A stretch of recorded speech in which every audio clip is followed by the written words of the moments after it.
Hola a todos. Vengo a hablaros de lo que tienen que ver las normas sociales y el cambio climático. Y yo estudio las normas sociales porque soy físico y a los físicos nos gusta medir cosas. Así que de lo que vengo a hablaros también es de que las normas sociales también las podemos medir. Y las medimos haciendo experimentos en laboratorios como ese, que es un laboratorio donde se hacen experimentos como los que os contó Antonio en la primera presentación. Y ahí veis a gente participando en ellos. Entonces, yo lo que quiero es utilizar esto para medir normas sociales. ¿Y cómo lo voy a hacer? Y, sobre todo, ¿qué tiene que ver con el cambio climático? Pues, para ello voy a utilizar este juego que es muy parecido a lo que os contó Antonio en la primera presentación. Voy a coger a un montón de gente y los voy a dividir en grupos. Y les voy a decir, tenéis tanto dinero, en este caso 40 euros, y vais a jugar 10 rondas y en cada ronda podéis poner hasta 4 euros. Si entre todos reunís al final 120 euros, que quiere decir que cada uno ha ido poniendo 2, en media, os salvaréis de la catástrofe climática. Y eso quiere decir que os quedaréis lo que no hayáis puesto. Entonces, como os podéis suponer, cada uno de los del grupo va a decir, uy, si yo no pongo y los otros ponen, pues chachi, ¿no? Me quedo todo y los otros me salvan.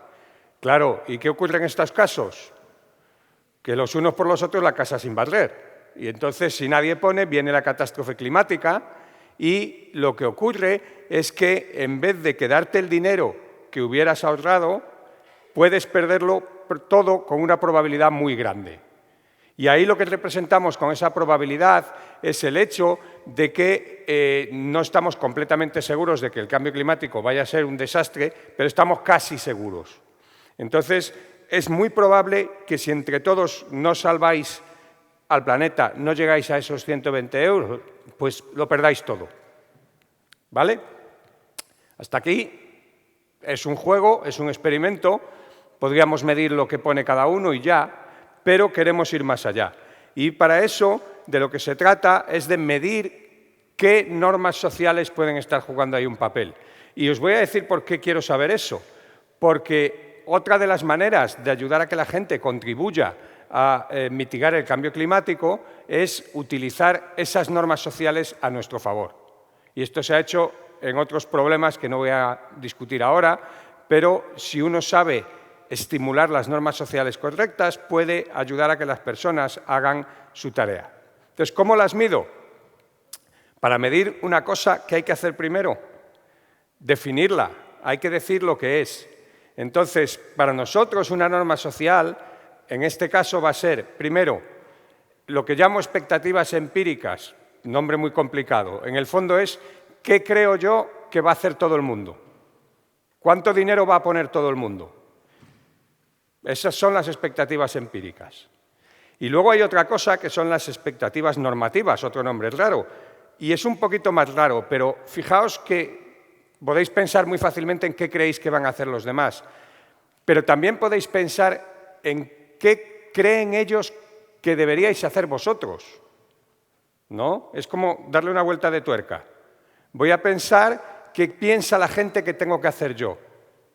Pues cuando voy por la calle, pues no ir por la calzada, ir por la acera, por ejemplo. Eso es lo que pensamos que piensa la gente. Pues aquí es igual. ¿Cuánto creen los demás de mi grupo que tengo que poner yo? Entonces, yo les voy a preguntar esas cosas y para eso hicimos un experimento que duró 30 días. A ver, no tenían que estar ahí todo el día, tenían que tomar una decisión de cuando en cuando, pero 30 decisiones a lo largo de un mes. Y a la vez que tomaban esas decisiones, les hacíamos estas preguntas. ¿Cuánto contribuirán cada uno de los de mi grupo? ¿O cuánto creen los otros de mi grupo que debo contribuir yo? Claro, aquí está el truco.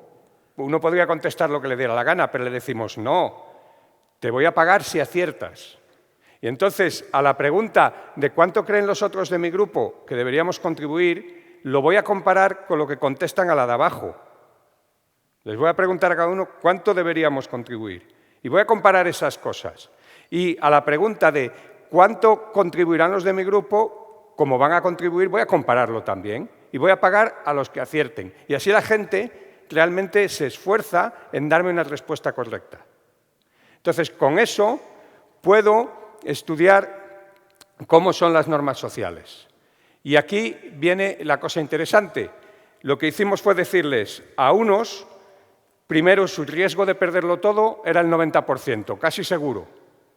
Y a mitad de experimento se cambiaba y bajaba al 60%. Bueno, está mal la cosa, pero ya no está tan mal.